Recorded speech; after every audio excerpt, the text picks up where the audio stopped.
Hello friends, मेरा नाम है इस्माइल खान। आज के इस वीडियो में हम लोग कंप्रेशर में अर्थिंग जब होती है और ये इलेक्ट्रिक शॉक देता है तो ये कंप्रेशर में अर्थिंग किस जगह से आती है, यानी कोई कंप्रेशर ग्राउंड होता है जिसे हम कहते हैं कि कंप्रेशर अर्थ हो गया है, तो ये किस जगह से होता है और इसको चेक कैसे करते हैं इसको सीखेंगे। इसके लिए जैसे ही हमारे पास कंप्रेशर है, इस कंप्रेशर में ये टर्मिनल है तीन, तो इस तीनों टर्मिनल को जब हम चेक करते हैं, इसकी कंटिन्यूटी को चेक करते हैं। इसके चेक करने के लिए मेरे पास ये कंटिन्यूटी टेस्टर है, तो इनके चेक करने का जो तरीका होता है वो ये होता है कि इनके तीनों टर्मिनल पर कंटिन्यूटी शो करनी चाहिए।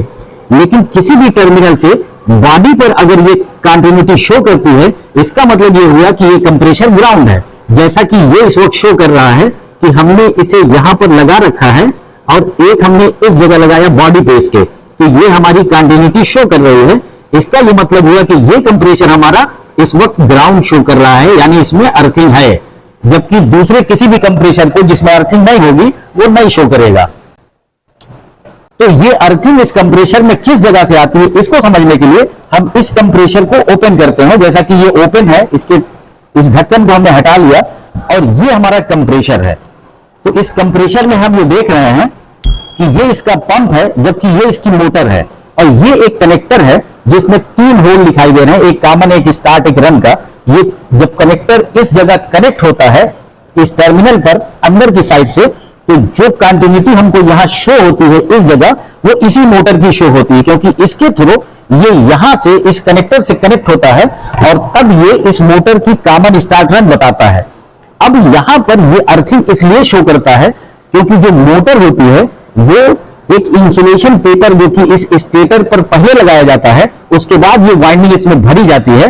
और हम ये जानते हैं कि जब इसमें सप्लाई दी जाती है तो इस मोटर के अंदर हल्की सी वाइब्रेशन होती है। उस वाइब्रेशन को रोकने के लिए ही यहां पर इसे धागे से लपेट के बहुत अच्छी तरह से बांधा जाता है, जिससे इसकी वाइब्रेशन ना हो। और जो जनरल मोटर होती है यानी कंप्रेशर की नहीं होती, वहां पर वार्निश की जाती है, तो वो वार्निश इसको अच्छी तरह से पकड़ लेती है, जिससे इसके वाइब्रेशन को रोक देती है।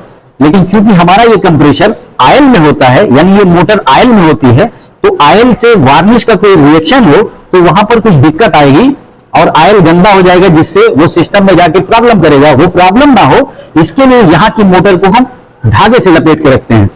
पर वाइब्रेशन तो होता ही है, और किसी भी वजह से जब ये मोटर हीट होती है तो उस हीट होने पर इसका जो ये इंसुलेशन पेपर है जो कि इसके स्लॉट में है, ये हार्ड हो जाता है, टूट जाता है।